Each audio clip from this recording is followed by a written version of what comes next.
नमस्कार, मी रेश्मा साळुंखे. गावाकडच्या बातम्यांमध्ये आपल्या सगळ्यांचं स्वागत. बुलेटिनच्या सुरुवातीला घडामोडी आहेत अर्थसंकल्पाच्या.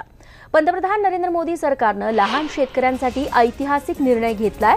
2 हेक्टरपर्यंत शेतजमीन असणाऱ्या शेतकऱ्यांच्या बँक खात्यात दरवर्षी 6,000 रुपये जमा करण्यात येणार असल्याची घोषणा अर्थमंत्री पियुष गोयल यांनी केली आहे.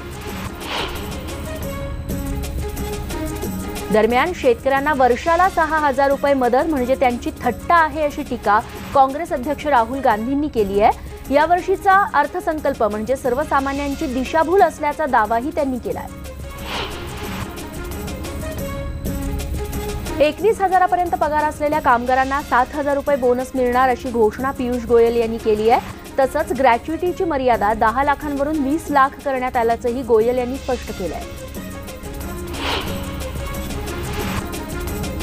असंघटित क्षेत्रातील कामगारांसाठी महिन्याला 3,000 रुपये पेन्शन मिळणार आहे. यासाठी 60 वर्ष वय होईपर्यंत दर महिन्याला 100 रुपये भरावे लागतील.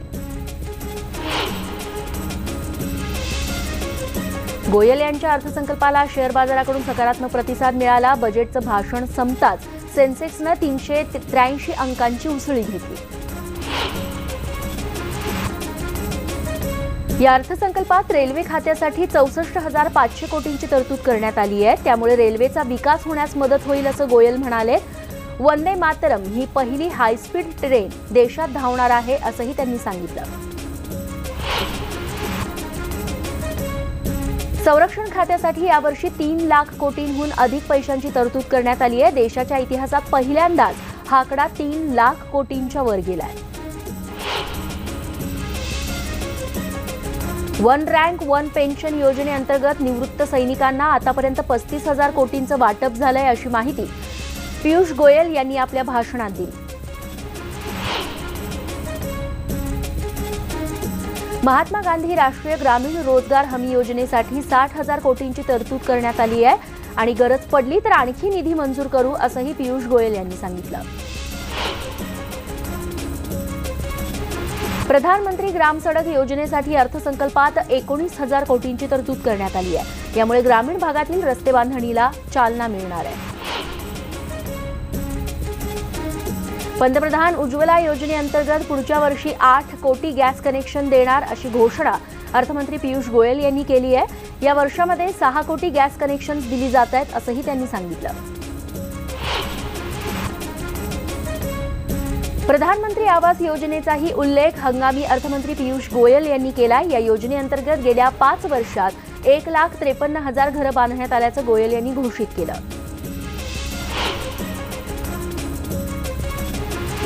भाजप सरकारनं महागाईचा दर 4.6% आणला. नाहीतर सामान्यांना त्यांच्या मिळकतीच्या 40% पैसे आवश्यक वस्तूंवरच खर्च करावे लागले असते असंही गोयल भाषणात म्हणाले. आजच्या या अर्थसंकल्पात मध्यमवर्गीयांना मोठा दिलासा देण्यात आला. 2.5 लाखांवरून 5 लाखांपर्यंत कर सवलत वाढवण्यात आलेली आहे. याचा फायदा 3 कोटी करदात्यांना होणार आहे. आयुष्मान भारत योजनेच्या माध्यमातून तब्बल 10 लाख रुग्णांनी याचा फायदा घेतला असल्याची माहिती पियुष गोयल यांनी दिली आहे. तसंच पंतप्रधान जनऔषधी केंद्राच्या माध्यमातून स्वस्तात औषधं उपलब्ध करून देण्यात आल्याचंही त्यांनी सांगितलं. जर घर विकून 2 घरांमध्ये गुंतवणूक केल्यास कॅपिटल गेन टॅक्स लागणार नाही. याचा फायदा महानगरात घर विकून उपनगरात घरं घेणाऱ्यांना होणार आहे. चित्रपटसृष्टीशी संबंधित सगळ्या परवानग्या एकाच खिडकीवरती मिळणार असं गोयल यांनी जाहीर केलंय. पायरसी रोखण्यासाठी कठोर कायदा आणू अशी ही घोषणा गोयल यांनी आज केली आहे. गोरगरिबांना स्वस्त धान्य मिळावं यासाठी 1,70,000 कोटींची तरतूद करण्यात आल्याचंही पियुष गोयल यांनी आज सांगितलं. नोकरी करणाऱ्या गर्भवती महिलांसाठी 26 आठवड्यांची पगारी सुट्टी मोदी सरकारने जाहीर केली आहे. पियुष गोयल यांनी लोकसभेत ही माहिती दिली. घर खरेदीवरचा जीएसटी कमी करण्याचा विचार आम्ही करतोय असंही गोयल यांनी आज सांगितलं. या संदर्भातला निर्णय जीएसटी परिषद घेईल असंही गोयल म्हणाले. येत्या 5 वर्षात 1 लाख डिजिटल गावांची निर्मिती केली जाणार अशी घोषणा पियुष गोयल यांनी केली आहे। गावांमध्ये देखील शहरांसारख्या सुविधा पुरवू असंही ते म्हणाले। भारतात मोबाईल वापरकर्ते दुप्पट झाले असल्याचं गोयल यांनी स्पष्ट केलंय। 5 वर्षात मोबाईल डेटाचा उपयोग 50% वाढला असल्याचंही त्यांनी सांगितलं। बँकिंग क्षेत्रात भाजप सरकारनं मोठ्या सुधारणा केल्या। 3 लाख कोटीच्या कर्जाची वसुली पूर्ण झाली आहे। मोठ्या कर्जबुडव्यांनाही आम्ही सोडलं नाही असं गोयल यांनी आजच्या अर्थसंकल्पीय भाषणात सांगितलं। दुसरीकडे गायींसाठी राष्ट्रीय कामधेनू योजना आणणार असून या योजनेअंतर्गत गायींच्या प्रजाती सुधारण्यासाठी प्रयत्न केले जाणार असंही पियुष गोयल यांनी जाहीर केलंय। कामधेनू योजनेसाठी 750 कोटींची तरतूद करण्यात आल्याचंही ते म्हणाले। तसंच मत्स्यपालनासाठी आता शेतकऱ्यांना क्रेडिट कार्ड दिलं जाणार आहे असंही त्यांनी सांगितलंय। 2014 पर्यंत देशात 2.5 कोटी कुटुंब अंधारात होती। आम्ही सौभाग्य योजना आणली। मार्च 2019 पर्यंत सगळ्या कुटुंबांच्या घरात वीज मिळणार। आम्ही LED बल्ब आणले ज्यामुळे वीज बिल आटोक्यात आलं असंही पियुष गोयल म्हणाले। गोयल यांनी आपल्या अर्थसंकल्पीय भाषणाची सुरुवात अरुण जेटलींना शुभेच्छा देऊन केली। जेटलींची प्रकृती लवकर सुधारावी हीच आमची इच्छा असल्याचं ते म्हणाले। 5 लाखांपर्यंत आयकर लागणार नाही ही घोषणा केल्यावर सत्ताधारी बाकांवरून जोरदार अभिनंदन करण्यात आलं घोषणाबाजी करत, इतकं की गोयल यांना काही क्षण आपलं भाषणही थांबवावं लागलं।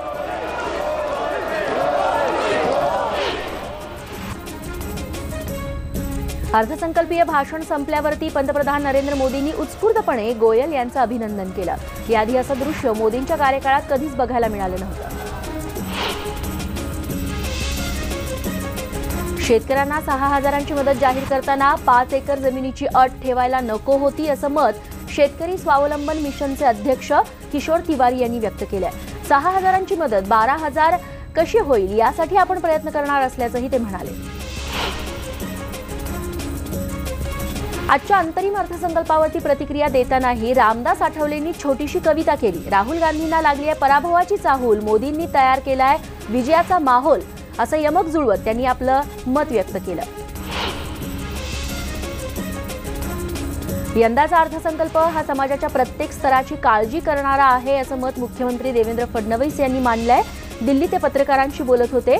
अर्थसंकल्पाचं स्वागत करत त्यांनी हंगामी अर्थमंत्री पियुष गोयल यांचेही आभार मानले। यंदाच्या या अर्थसंकल्पात शेतकऱ्यांसाठी महत्त्वाचे निर्णय घेतले गेलेत। या निर्णयाचं यवतमाळमधील शेतकऱ्यांनी स्वागत केलंय। सरकारनं शेतकऱ्यांचा विचार केला असून यापुढे सरकार शेतकऱ्यांसाठी अनेक नवीन योजना आणतील अशी अपेक्षा शेतकऱ्यांनी व्यक्त केली आहे। आज पालघरमध्ये पुन्हा दुपारी 2:10 भूकंपाचे धक्के जाणवलेत। आज दिवसभरातील हा 7वा भूकंपाचा धक्का आहे। 4.1 रिश्टर स्केल इतकी या भूकंपाची तीव्रता नोंदवण्यात आली आहे। भूकंपाच्या धक्क्यांमुळे नागरिकांमध्ये सध्या भीतीचं वातावरण आहे।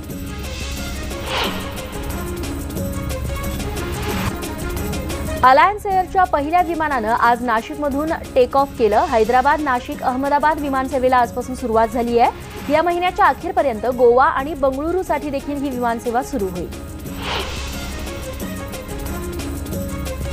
पंकजा मुंडे स्वतःला बीडच्या गृहमंत्री समजतात, मग जिल्ह्यात एवढे गुन्हे कसे असा प्रश्न विरोधी पक्षनेते धनंजय मुंडे यांनी विचारलाय। वडवणी इथं छेडछाडीला कंटाळून आत्महत्या केलेल्या स्वाती राठोड हिच्या कुटुंबियांची धनंजय मुंडेंनी भेट घेतली। यावेळी बोलताना त्यांनी बीडच्या कायदा सुव्यवस्थेवरती प्रश्नचिन्ह उपस्थित केले। गुलाबराव पाटील हे खिशात लंगोट घेऊन फिरतात, हे मोठे पहिलवान आहेत असा टोला जलसंपदा मंत्री गिरीश महाजन यांनी लगावलाय। आमच्याकडे कापड तयार आहे, वेळ आली की लगेच लंगोट शिवू आणि तेल लावून आम्ही कुस्ती खेळू अशी मिश्किल प्रतिक्रियाही त्यांनी दिली आहे। युती संदर्भात गुलाबरावांनी वक्तव्य केलेलं होतं, त्याला महाजनांनी हे उत्तर दिलं। रिसोड सेनगाव राष्ट्रीय महामार्गाच्या बांधणीसाठी कोट्यवधी रुपये घेणाऱ्या शिवालया कन्स्ट्रक्शनकडून शेतकऱ्यांच्या पाण्यावरती दरोडा टाकत असल्याचा प्रकार न्यूज 18 लोकमतनं समोर आणला होता। या प्रकाराची दखल घेत हिंगोली उपविभागीय अधिकारी अतुल चोरमारे यांनी चौकशी करून कारवाई करण्याचे आदेश दिलेत। न्यूज 18 लोकमतच्या बातमीच्या दणक्यानंतर ठेकेदारांवरती आता कारवाई केली जाणार आहे। हेल्मेट हे जरुरी ना समझो इसे मजबुरी असं म्हणत आज पोलिसांतर्फे मनमाड, मालेगाव, नांदगाव, येवला आणि नाशकात हेल्मेट सक्ती मोहीम सुरू करण्यात आली आहे. तसंच मनमाडमध्ये ज्यांनी हेल्मेट घातलं त्यांना गुलाब पुष्पांचं वाटपही पोलिसांकडून करण्यात आलं. तिकडे बारामती पंचायत समितीच्या सभापती आणि सर्व सदस्यांनी आज मासिक सभेवरती बहिष्कार टाकला. 13व्या वित्त आयोगातून जो अधिकार देण्यात आला होता तो 14व्या वित्त आयोगातून तरतूद असून देखील देण्यात आला नाही. या मागणीसाठी त्यांनी सभेवरती बहिष्कार टाकत शासनाचा निषेध नोंदवला. बारामतीमध्ये जिरायती भागात यंदा पाऊस नसल्यानं मोठ्या प्रमाणावर शेतकऱ्यांना दुष्काळाचा सामना करावा लागतोय. या भागाला जनाई शिरसाई उपसा सिंचन योजनेतून पाणी सोडण्याच्या मागणीसाठी शेतकऱ्यांनी चक्री उपोषण आंदोलन सुरू केलेलं आहे. मागणी मान्य होईपर्यंत वेगवेगळ्या पद्धतीनं आंदोलन सुरू ठेवण्याचा निर्धार या आंदोलनकर्त्या शेतकऱ्यांनी बोलून दाखवला. लातूर महानगरपालिकेच्या 2 नगरसेवकांनी आपल्या प्रभागातला कचरा आपल्याच प्रभागात कुजवून खत निर्मितीचा प्रकल्प सुरू केला. या प्रकल्पाला 1 वर्ष पूर्ण झाल्याच्या निमित्तानं आणखी एक पाऊल पुढे टाकत मराठवाड्यात पहिल्यांदाच लातूरात सॅनिटरी नॅपकिन नष्ट करण्याचं यंत्र लावण्याचा उपक्रम हाती घेण्यात आला. रत्नागिरीच्या लांजामध्ये कंटेनर अंगावर पडून एका कामगाराचा जागीच मृत्यू झालाय. चालक याच्यामध्ये गंभीर जखमी झाल्याचं कळतंय. मुंबई गोवा महामार्गाच्या चौपदरीकरणाचं काम करणाऱ्या एका मजुरावर 200 फुटांवरून हा कंटेनर कोसळला. इतिहासाच्या अभ्यासकांना आणि पर्यटन प्रेमींसाठी एक उत्सुकतेची बातमी आहे. रत्नागिरी जिल्ह्यातल्या खेड तालुक्यातील जगबुडी वशिष्ठी खाडीत एका रहस्यमयी बेटाचा शोध लागलाय. या बेटाला दिवा बेट म्हणून ओळखलं जातं. या बेटावरती अत्यंत जुन्या काळातील भग्न अवस्थेत असणाऱ्या देवी देवतांच्या मूर्ती, घरांचे जोथे आणि पाण्याचे कुंडही सापडले. ज्येष्ठ समाजसेवक अण्णा हजारे यांच्या उपोषणाचा आजचा 3रा दिवस आहे. राळेगण सिद्धीत आज केंद्र आणि राज्य सरकारच्या प्रतिकात्मक पुतळ्यांचं दहन करण्यात आलं. रामटेक ते गोंदिया राष्ट्रीय मार्ग तयार करताना कंत्राटदारांनी वाजवीपेक्षा जास्त उत्खनन केलं. त्यामुळे बारब्रिज प्रोजेक्ट लिमिटेड रायपूर या कंपनीला 5,86,00,000 रुपयांचा दंड ठोठावण्यात आलाय. तसंच 7 दिवसांच्या आत ही दंडाची रक्कम जमा करण्याचे आदेशही कंपनीला देण्यात आले. सांगलीत शिवसेनेच्या वतीनं महापालिकेच्या ढिसाळ कारभाराविरोधात आणि अधिकाऱ्यांच्या भ्रष्टाचाराविरोधात आंदोलन करण्यात आलं. सांगली महापालिकेतर्फे शहरांना गढूळ पाणी पुरवठा केला जातोय. पाणी शुद्धीकरणासाठी वर्षाला कोट्यवधी रुपयांचे केमिकल्स खरेदी केले जातात, मात्र ते वापरले जात नाहीत असा आरोप यावेळी आंदोलनकर्त्यांनी केला.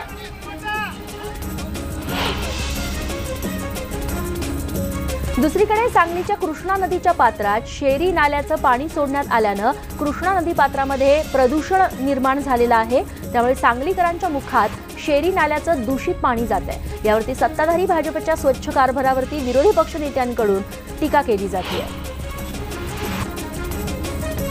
रत्नागिरी जिल्ह्यात वणवे काही केल्यात थांबताना दिसत नाही आहेत. आता दापोलीच्या हरणे वाघवे भागामध्ये लागलेल्या वणव्यात शेकडो एकर आंबा आणि काजूच्या बागा खाक झाल्या आहेत. वन्य प्राण्यांना देखील याचा मोठा फटका बसलाय. हातातोंडाशी आलेलं आंबा आणि काजूचं पीक वाया गेल्यानं शेतकरी हतबल झाले. सरकारनं भरपाई द्यावी अशी मागणी देखील केली जाते.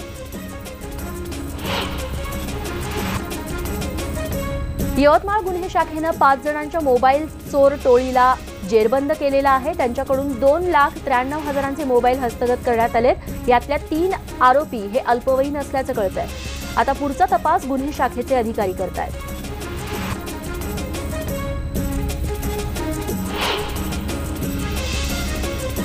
अमरावती जिल्ह्यातील कुऱ्हा इथं महावितरणच्या उपकेंद्रातील 2 कर्मचाऱ्यांना गुंडांनी रात्री मारहाण केली आणि कार्यालयाची तोडफोड केली आहे.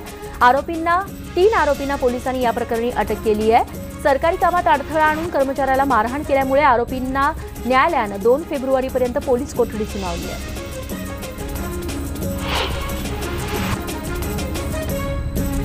सांगली तासगाव रोडवरील बुधगाव इथं द्राक्षानं भरलेला ट्रक टर्न घेताना उलटला. सुदैवाने यात जीवितहानी झाली नाही, मात्र लाखो रुपयांच्या द्राक्षांचं नुकसान झालंय. जखमींना सांगली सिव्हिल रुग्णालयात उपचारासाठी दाखल करण्यात आलंय. परभणीहून मुंबईकडे निघालेल्या अंजनी एक्सप्रेसमधून प्रवास करणाऱ्या निवृत्ती कांबळे आणि यमुनाबाई कांबळे यांनी चालत्या गाडीतून उतरण्याचा प्रयत्न केला आणि ते पडले. मात्र स्थानकावरती असलेल्या आरपीएफ जवानांनी त्यांचा जीव वाचवला, त्यामुळे मोठी दुर्घटना टळली आहे. उर्वरित घडामोडींचा वेगवान आढावा. नांदेडमधील हिमायतनगर परिसरामध्ये व्यापाऱ्यावरती जीवघेणा हल्ला करण्यात आला आणि त्याच्याकडचे 95,000 रुपये चोरट्यांनी पळवलेत. घरी परतत असताना रात्री अंधाराचा फायदा घेऊन हल्लेखोरांनी त्याच्यावरती लोखंडी रॉडनं हल्ला केला.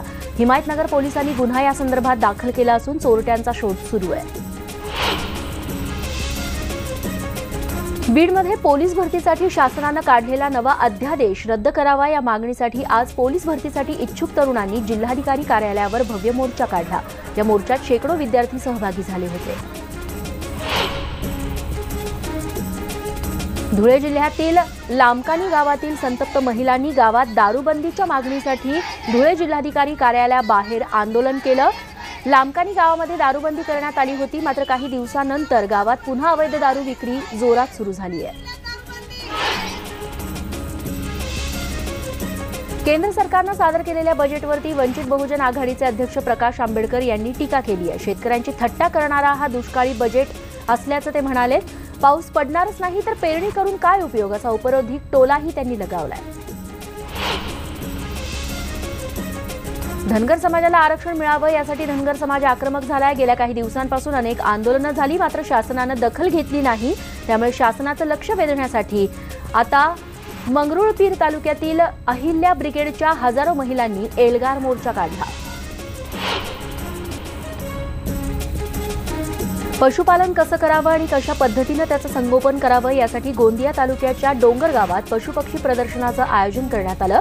21 लिटर दूध देणारी म्हैस आणि 30 लिटर दूध देणारी गाय या प्रदर्शनातील आकर्षणाचा केंद्र ठरली.